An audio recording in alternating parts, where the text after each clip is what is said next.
Welcome back. I thought I'd slip in a short episode 4 of the Stuarts vlog, dealing this time just with the end of the personal rule, and in particular looking at Charles' relationship with Scotland, which really brings down the personal rule period of his reign.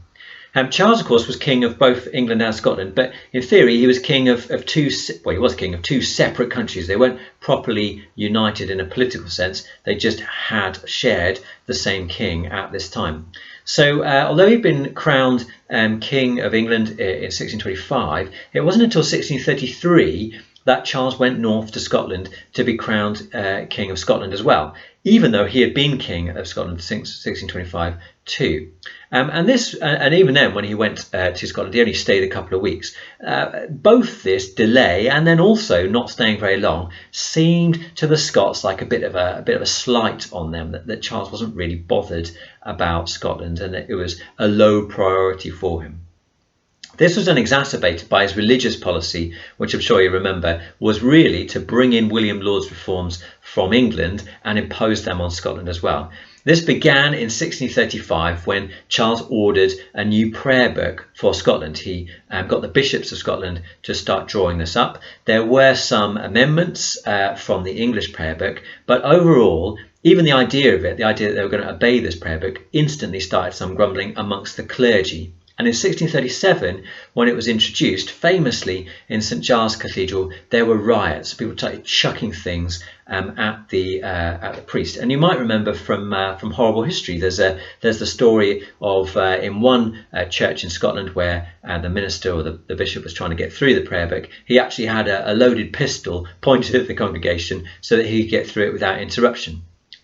Now, partly this was also because the prayer book was introduced by royal proclamation. There was no sense of debate or consultation between Charles and the Scots. And actually this taps into something which I haven't mentioned much at all, which is Charles' firm belief in the divine right of kings. And actually, just as a quick digression, this of course underpins a lot of his actions. Charles firmly believes that God has put him in place as king, like his father before him, to be king, and that therefore his word and his ideas are kind of a direct flow from God to the nation. And therefore he kind of has this idea that he shouldn't be challenged or held to account by Parliament or by the gentry or by even the bishops, because his ideas reflect God's will for the country. Now, that's quite a hard thing for us to get our heads around, but actually it's probably not such an uncommon theory at the time, and not such an outrageous thing for Charles to have as his kind of root ideology, if you like. However, of course, it causes him huge trouble because Parliament and the Scots see themselves as having rights as well, and that they fight back. In this instance, the Scots fight back by asserting their right to be religiously different to England. And of course, Parliament in England fights back against Charles and says, actually, we have ancient rights which have been given to us, which we think are just as embedded as your divine right to run the country in different ways and in different areas. Anyway, so 1637, prayer book introduced to Scotland, riots in St Giles Cathedral. Charles reacts unwisely to this by saying that rejection of his prayer book that he's brought in is actually treasonous, but actually this just solidifies people's unrest and anger and joins them together. And so in 1638 you get the signing of the covenant. Now the covenant is basically kind of a treaty or a petition that people sign together to say, I will stand together with my fellow Scots against Charles and his prayer book. It's kind of a binding together, a commitment to not be caught out. This leads into the Scottish General Assembly meeting in November 1638 and abolishing bishops. They actually vote down these bishops now. The bishops have been brought into Scotland, or the idea of bishops has been brought to Scotland by James, you might remember from episode 1. And so they were a relatively new thing. They weren't seen as being a very Scottish thing, and they were seen as being part of this gradual Anglicisation, English takeover of the Scottish Church. Charles was alarmed by this move by the Scots, and this leads into the First Bishops' Wars. Now, both Bishops' Wars go very badly for Charles. The first one in the late spring, early summer of 1639 ends at the Treaty of Berwick in 1639 with an agreement to kind of everyone go home and we'll sort things out, we'll patch things up, and Charles agrees to compromise. One of the reasons that he hadn't been able to win that was because he didn't have a standing army. So he's collecting people together to fight. These people are often untrained, the English people, and they're not very committed to it. One of the reasons that it gets called the Bishops' War is this idea that people are saying, well, why should I fight? This isn't my war. This isn't about things that I hold dear. This is about the Bishops' War. People's lack of commitment to the Laudian reforms in England is sort of reflected through that lack of enthusiasm for fighting here in Scotland.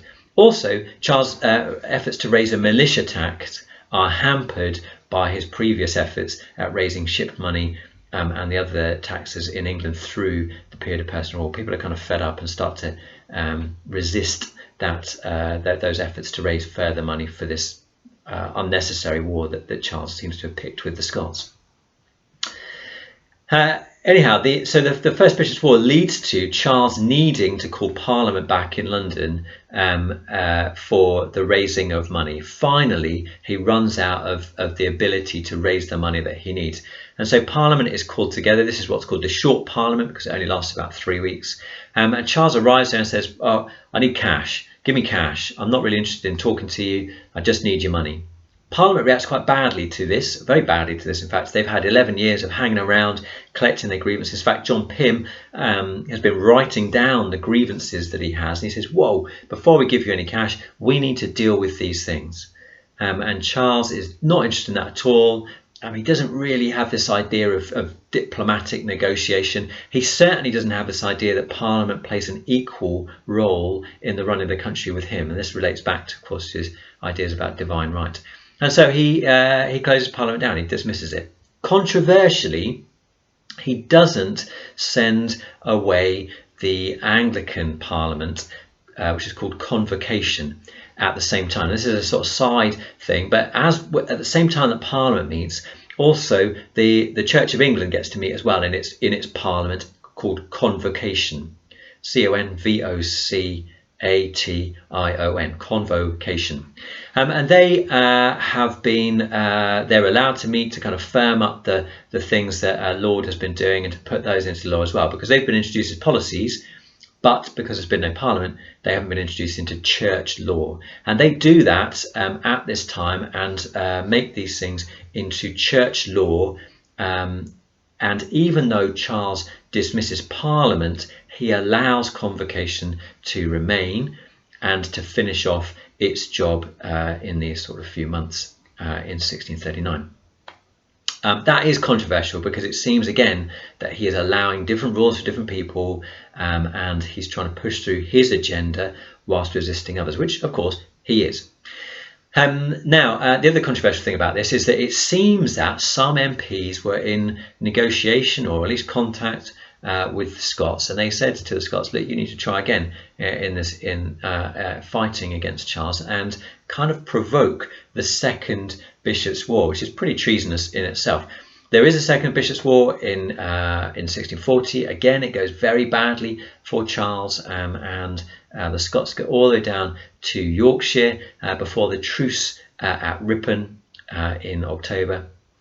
And the truce that's agreed, the treaty that's agreed as a result of that, allows the Scots to continue to occupy parts of Northumberland and Cumbria, including Newcastle, and that Charles will pay them £850 a day until things are resolved. This, of course, means that Charles has to recall Parliament, and that leads to the Long Parliament, when not only things for the Scots are addressed, but Parliament now has the ability to say to Charles, you need us for the money troubles, you can't fight the Scots a third time, and we are going to sort out these other things that we are annoyed about at the same time. And those other things are, of course, the religious policies that Laud has brought into England and the financial ways which Charles has used to run the country during personal rule, which has been grumpy about, which I suggested in the last episode, and underpinning both those things, this idea that Parliament should play no role in the running of the country, and that Charles, through divine right, has complete and total, almost totalitarian control of England.